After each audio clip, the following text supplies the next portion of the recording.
जय जय रघुवीर समर्थ. समर्थ म्हणतात की परब्रह्म परमेश्वर हा दिनाचा दयाळू आहे, मनाचा मयाळू आहे, स्नेहाळू आहे, कृपाळू आहे.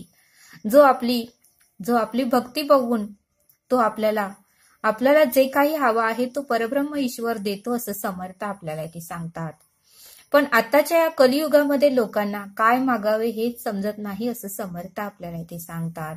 आणि म्हणूनच समर्थ म्हणतात की परब्रह्म परमेश्वराकडे शाश्वत मागा, कारण नाशवंत तर तो देणारच आहे. आणि नाशवंत जरी दिलं त्यानं तरी आपल्याला नाशवंत हेतेच ठेवून जायचं आहे. शाश्वत हे आपल्या बरोबर येणार आहे. आणि म्हणूनच परब्रह्माकडे जर मागणं मागायचं असेल तर शाश्वत मागणं मागा. अखंड निष्काम आणि श्रीसेवा आणि दास्य भक्ती हे मागा. आणि हे ईश्वर आहे परब्रह्मा, रोज या देहाकडून उत्तमाची कर्म आणि सत्कर्म घडू द्या असं आपल्याला मागता आलं पाहिजे असं समर्थ आपल्याला इथे सांगतात. आता श्रावण महिना चालू आहे आणि म्हणूनच समर्थ म्हणतात की एक भक्त महादेवाचा श्रेष्ठ भक्त होता आणि त्या भक्ताने श्रावण महिन्यामध्ये अखंड नामस्मरण चालू केलं.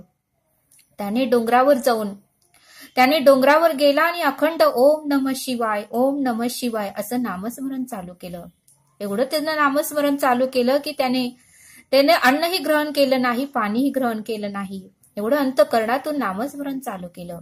त्यावेळेस त्या महादेवाला त्या भक्ताची दया आली, कारण त्याचं नामस्मरण हे अंतःकरणातून होतं. आणि महादेवाला वाटलं की हा भक्त कुठल्या तरी संकटात असेल, त्याला काहीतरी पाहिजे असेल, त्यामुळेच तो असं अखंड नामस्मरण करत आहे.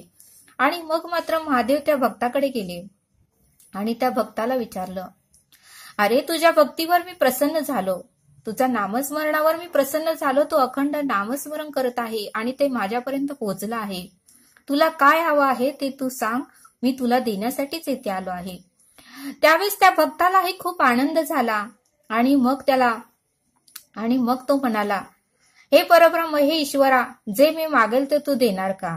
त्यावेळेस महादेव म्हणाले, हो मी देणार, पण माझी एकच अट आहे की तू जेवढं मागशील तेवढं शेजारच्याला त्याच्यापेक्षाही दुप्पट मिळेल. त्यावेळेस त्याला काय मागावं हे सुचेना आणि त्याने महादेवाकडे 1 दिवसाची मुदत मागितली. महादेवी म्हणाले, ठीक आहे, उद्या याच टायमाला आणि ह्याच जागी मी तुला भेटतो आणि तूही मला येऊन भेट. मग मी तू जे मागल ते देतो. आणि त्याने मग रात्री झोपल्यानंतर तो विचार करू लागला, मी जर 1 करोड मागितले तर शेजारच्याला 2 करोड मिळतील. मी जर 1 कार गाडी मागितली तर शेजारच्याला 2 कार गाडी मिळतील. आणि मी जर 1 बंगला मागितला तर शेजारच्याला काहीही न करता, नामस्मरण न करता आणि काही कष्ट न करता 2 बंगले मिळतील. त्यावेळेस त्याने विचार केला की आपण असं काहीतरी मागू की शेजारच्याचं आपल्यापेक्षाही जास्त नुकसान झालं पाहिजे.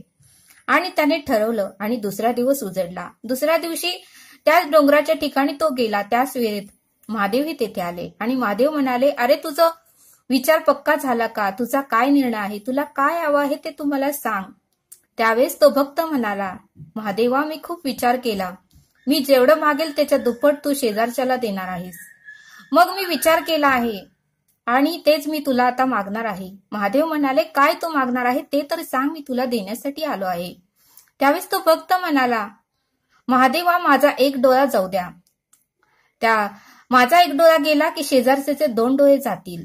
आणि मग मात्र मला 1 डोळ्याने दिसल तरी, मी 1 डोळ्याने सगळी कामं करेल तरी, पण शेजारच्याची मजा बघण्यात मला आनंद होईल, कारण त्याला काहीही दिसणार नाही आणि तो काहीच काम करू शकणार नाही आणि मग मला आनंदचा आनंद मिळेल. त्यावेळेस महादेव हसले आणि तथास्तु म्हणाले. आणि मग त्याचा 1 डोळा गेला आणि शेजारचे 2 डोळे गेले.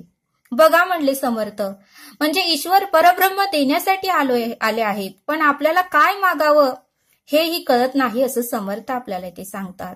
आणि म्हणून समर्थ म्हणतात की कलियुगामध्ये असे सगळे लोक आहेत जे काही म्हणजे आपल्या नळाला पाणी येऊ दे, दुसऱ्यांच्या नळाला पाणी नाही आलं तरी चालेल अशी लोकांची भावना आहे.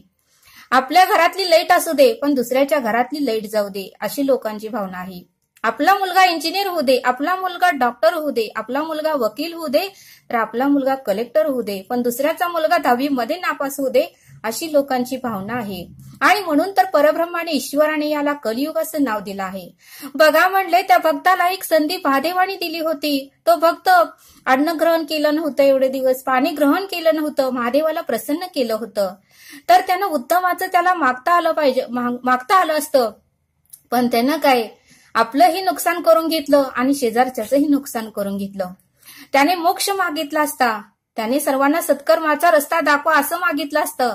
तो म्हणू शकला असता की माझ्या संपर्कात येणाऱ्यांना सर्वांना तू मोक्षाला ने, सर्वकडे अध्यात्माचा मार्ग तू, सर्वांना उत्तमाचा मार्ग तू दाखव, असंही मागू शकला असता.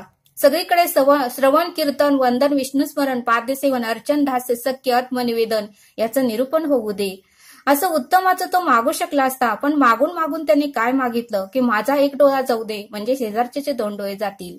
मग ह्याला तर कलियुग म्हणतात.